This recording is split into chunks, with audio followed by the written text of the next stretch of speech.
first healthy habit, caffeinate. Not the healthiest, oh, but that is so good. Hi guys, and welcome back to my channel. If you're new here, hello. If you are a returning subscriber, I'm very happy, did you guys hear that, to have you. In today's video, we are going to talk about the 7 healthy habits, health habits, wellness habits I have adopted and put into place into my life in order to be a healthier human being, a happier human being, and a more productive one. So if you're interested in some healthy habits that can boost your life, stick around. The first healthy habit that I think is crucial is having a morning routine. Now, I know that you hear this and you probably think, pfft, pfft, pfft.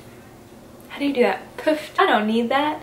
And in reality, you really do. You really do need a morning routine. You need something that's going to set you up for the day. It doesn't have to be a 30-step morning routine. It could be a simple 3-step morning routine. But as long as you have something that is going to get you in the groove, the vibe of the day, I think that is crucial.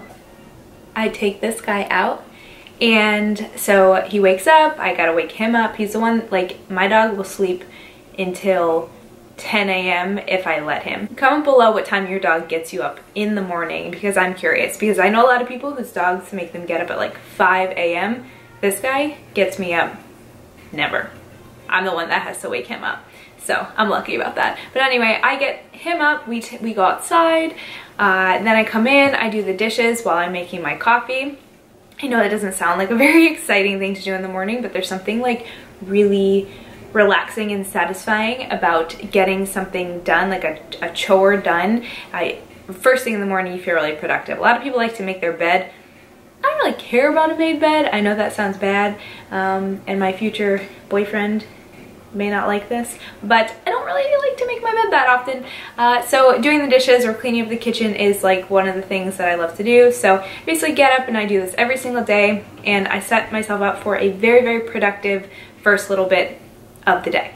Number 2, ditch the scale. One thing that I used to do a ton was weigh myself every day, and I would sometimes let the scale dictate how I felt that day. So if you are waking up and the first thing in the morning that you do is weigh yourself, and you kind of let the scale dictate how you're gonna feel for the rest of the day, you can't do that, because we associate good things or a good day or feeling good or being positive about our bodies with the number that we like to see. For everybody, that number could be different, but if you let it dictate how you feel, it's really crummy if it's not going in the direction that you want it to go. I love to rely on progress photos and how I feel, how my clothes fit, because in reality, it's all going to be about how you feel about yourself. Don't let the scale dictate your mood. Number 3, train smarter, not harder. So this is one thing that I have had to learn, that more is not necessarily better. He wants to move over here.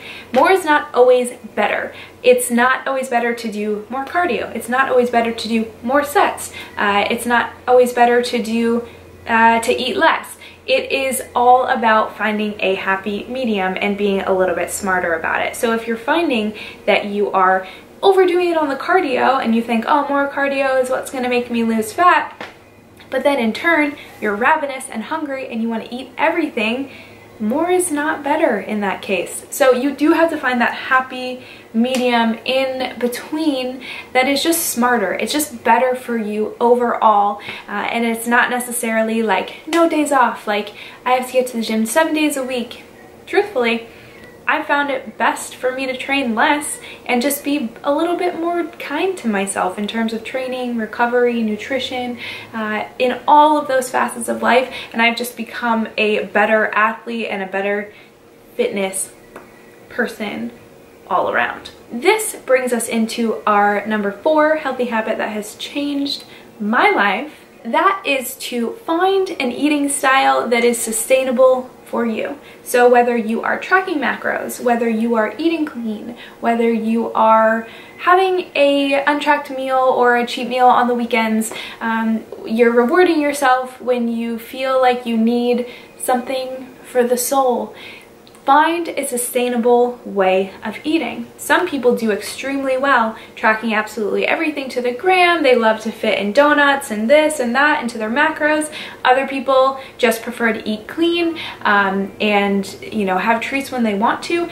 But you do just have to find something that is the most sustainable for you. I get a lot of questions all the time about keto or about, you know, other low carb or paleo or whatever. And honestly, I say, do what works for you. The same goes for people that like to do things like intermittent fasting. Some people do great with it, others do not. I intermittent fast all night long while I'm sleeping.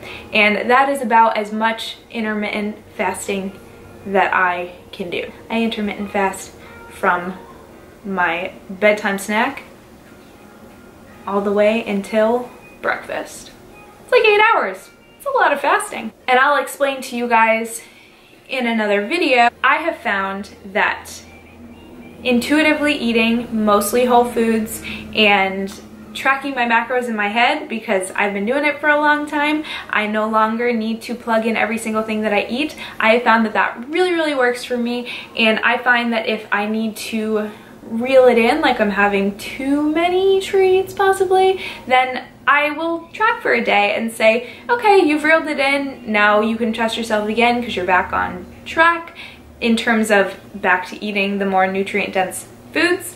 That's what I find works best for me. I find that I have been tracking for so long, I just needed to let myself not track for a little while. And I do think that you are very capable of reaching some physique goals without necessarily having to track a certain way or eat a certain way or do things that are quote-unquote the best way to reach your goals. So it's all about what's going to work for you, not necessarily what people are talking about or what you've seen work for other people. So that's the most important thing, is that you are you. You need to do what works for you. If you need to have a meal where you don't track it on the weekends, in order to see long-term progress, maybe in a week's time, it doesn't result in the best progress, but over the long span, if you're able to stick to your regimen the best with an off-track meal, untracked meal during the weekend, do it. Figure out what works best for you. This is going to be 4A, but I told you there were 7 and I only have 6. So this is going to be number 5. Number 5 would be to replace any emotional eating habits with more positive ones, like, and not necessarily exercise. Personally, I've been really digging crossword puzzles. I just really like it. I just like it, and I like to clean. So those are things that if I feel like anxious or emotional, and you know, if you feel like extra snacky, try to find something that's going to keep yourself busy.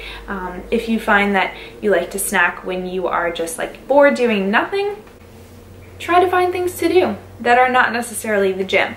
I don't say that because like the gym is a bad thing to do when you're not eating. I just say that for the reasoning to just find some other hobbies and other things that you like to do that can kind of, you can use those emotions in a more positive way rather than emotionally eating. I think that there is nothing wrong with emotionally loving and enjoying company with your friends and family, even with yourself, to enjoy a food. But I think when there's like a negative spin on it, that's when you have to be careful. So find a fun thing like crossword puzzles. Join me and make some crossword puzzles. I don't know, some people like to knit or sew or something. You could do that. 6. The number 6 healthy habit that I have found has absolutely changed my life is to surround myself with fit friends. And I don't even necessarily mean like fit friends that are in the gym, but friends that are fit for you. I just made that up because I don't know. But find fit friends that are fit for you. Meaning, find friends that if you need some positivity and you need certain friends that are going to make you feel good, I really truly believe that the people that you surround yourself with are going to greatly impact your quality of life. If you find yourself hanging out with people and they just drain you, those are not fit friends. They probably don't even lift, because I have found that people who lift just generally, they just lift. They just are lifted. They are just very... My suggestion is to surround yourself with fit friends. Grab some coffee with a friend, go do something, go work out with a friend, make friends with that girl in the gym who is busting her butt. Compliment her on her booty, tell her you like your shoes, her shoes, not yours. I would not recommend going up to somebody and saying, I really like my shoes. Not the best way to make friends. Absolute best friendships have come from awkward encounters, or just literally putting yourself out there, sliding into the DMs of somebody that lives kind of in your area or something like that. Just try to make friends. So find friends that are fit for you. Find people to surround yourself with that are going to lift you up. I have many draining friendships in my past, and I will tell you that I'm a better person today because I choose very wisely who I'm going to let in my little bubble.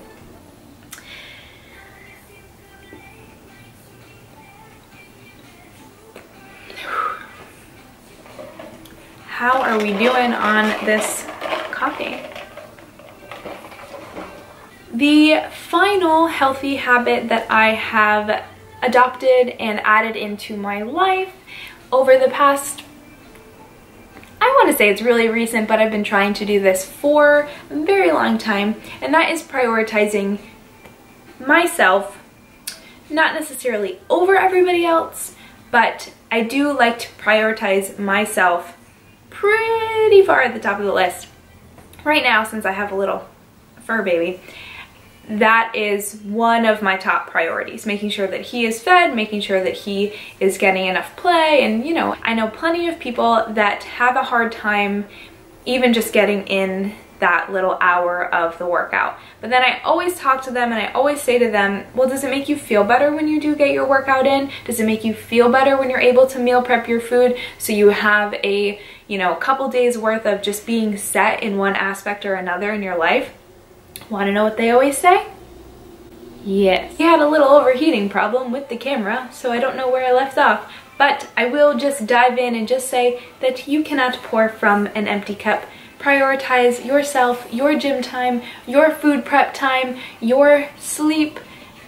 Do what you can, and don't make excuses that you can't take care of yourself, even if it is just sitting down for 5 minutes during your day and just catching your breath.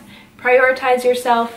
You will not regret it. I hope you guys got something from my seven healthy habits. Comment down below one of your healthy habits if you have made it to the end. I would love to know who has made it to the end. I'm challenging you. Please give this video a thumbs up if you enjoyed it, and comment down below, and do not forget to subscribe for more.